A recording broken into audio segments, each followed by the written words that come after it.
IFM News. IFM News. IFM News. Lokal.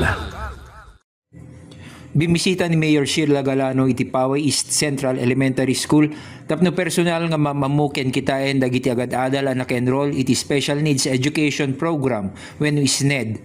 Bayat nga opisyal anang rugiti klase para iti barong akademiko atawen. Kabayatan ti panagbisita na impakita na ti importansya dagiti agad-adal ti SNED. Mangisursuro ken dagiti kameng ti pagadalan. Inyebekas na pay ti suporta na ti inclusive ken de kalidad nga edukasyon ang mangipasigurado at tunggal ubing ket addaan ti gundaway nga agsursuro dumakkel ken agbaligi ore anya ti kabaylanda. Pinasingkedan naman ni Mayor Galano ti panagkupit na ti gobyerno municipal iti Paway amang suporta kadagiti programa ken ganwat amang itandudo ti inclusive education ken mangparnuay kadagiti kundaway apakaikan ti panakabalin ti tunggal agad-adal amang ragpat tinananay a potential da. Para iti IFM News, Idol Glenn Batuyong, Tatak, IFM. IFM News. IFM News. IFM News. Lokal.